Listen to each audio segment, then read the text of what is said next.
On est en présence d'une tapisserie qui mesure 10 mètres de long par 3 mètres de hauteur. La tenture originelle mesurait 100 mètres de long. Donc vous êtes en présence d'un fragment monumental qui n'est qu'un dixième de la tenture d'origine. Cette tapisserie raconte une chasse aux faucons, qui est un art éminemment nobiliaire, mené par l'empereur Maximilien. Maximilien discute avec sa sœur Cunégonde d'Autriche, dont le mari Albert IV de Bavière, Albert IV de Wittelsbach, ancêtre de Sissi, se trouve un peu plus loin sur la tapisserie. Et Maximilien fait face à son fils, Philippe de Habsbourg. Philippe de Habsbourg et son épouse étant les parents du bien connu et célébrissime Charles Quint.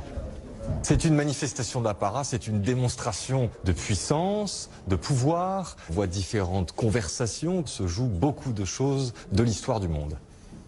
L'éminent maréchal Wolfgang de Polheim, qui est le mignon le plus important, le plus considéré par l'empereur de la cour des Habsbourg d'alors. Il appartiendra à ce maréchal de Polheim, Wolfgang de Polheim, de participer à une histoire tout à fait étonnante aujourd'hui, qui est effectivement la représentation de la personne de l'empereur dans le contexte même de son mariage. Mariage qui doit se faire avec Anne de Bretagne, la duchesse bien connue qui deviendra ensuite reine de France.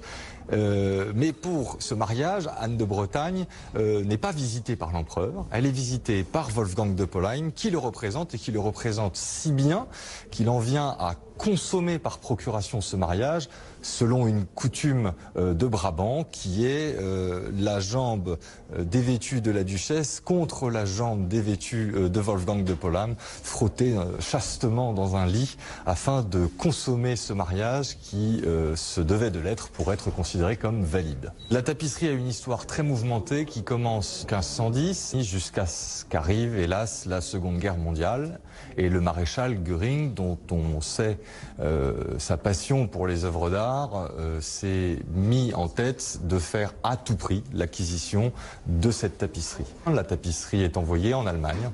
Elle y reste jusqu'à la fin de la guerre, où les Monuments Men retrouvent cet objet et le restituent à la France, qui, dans cette France du général de Gaulle, y voit un acte de réparation à travers une campagne de restauration qui est effectuée par le Mobilier National avant la restitution à la famille.